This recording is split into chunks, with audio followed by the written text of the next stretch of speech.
name is Beston. I live in Cape Town. Also, I do delivery. Interbet helped me to realize my dreams. Now I have my own delivery vehicle and I'm able to do the removal in and around Cape Town.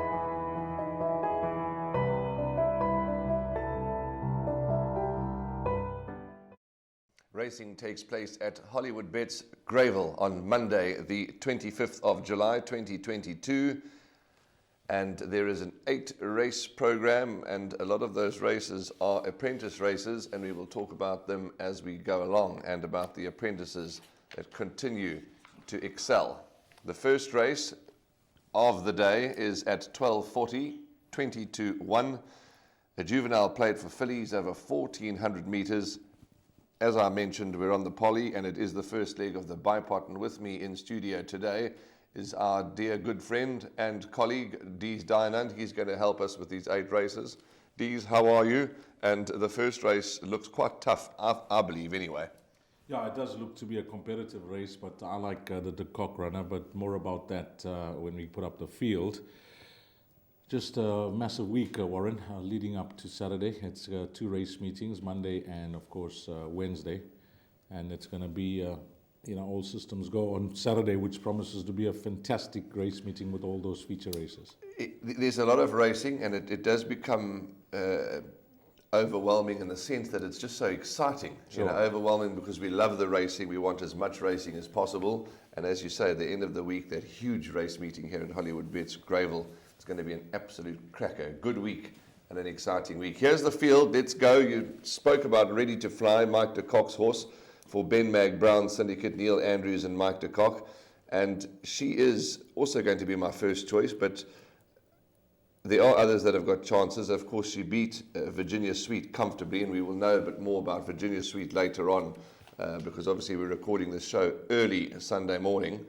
And Ready to Fly, she's a filly that looks to be going about it the right way. Yeah, and she's a reserve runner in the Tikweni Stakes, so we'll see if that cuts up. If it cuts up, she's a reserve. She may get in for Saturday's Group 1. But nevertheless, last time out, Richard Fourie, she looked to be, doing that very comfortably, Warren, and I think that she's more to build on that. Of the balance of the runners, the runner that will keep you interested is my Sherry Moore. The reason being, on Hollywoodbets Durban July Day, she was in the last race and she attracted a ton of betting support after a luckless penultimate start, and it was no show on July Day. So if you're willing to forgive her for that run and just judge her on her form prior to that, especially that penultimate start where she just couldn't get her way through, she'll have her followers. And then Bright Star, you mentioned we're going to watch Virginia Sweet on Sunday. We'll keep an eye on the form line of Mvuti as well. I think it is Grando Ricci and Feeling Groovy that run on Sunday. So watch how those two go. And then that can give you a bit of more confidence with number 7, Bright Star. But all said and done, Warren, I think in the first race, those 3 horses that I touched on look to be the principals. In order of preference, I'm going to go 4 to beat 6 and 7. Okay, 4, 6, 7 for D's. We both like Ready to Fly, and she could certainly be a possible bipot banker. That's no doubt about that. One other I'd like to mention is number 2, Elta Alex, who really ran on powerfully to win the maidens last time. She's shown that she's clearly better suited to the poly track in those 4 runs. Her 2 best efforts have been on the poly, but that's a filly that can go into the back end of trifectas and quartets. But we're ready to fly, Dees and I. We're ready to fly. So let's move on to race 2.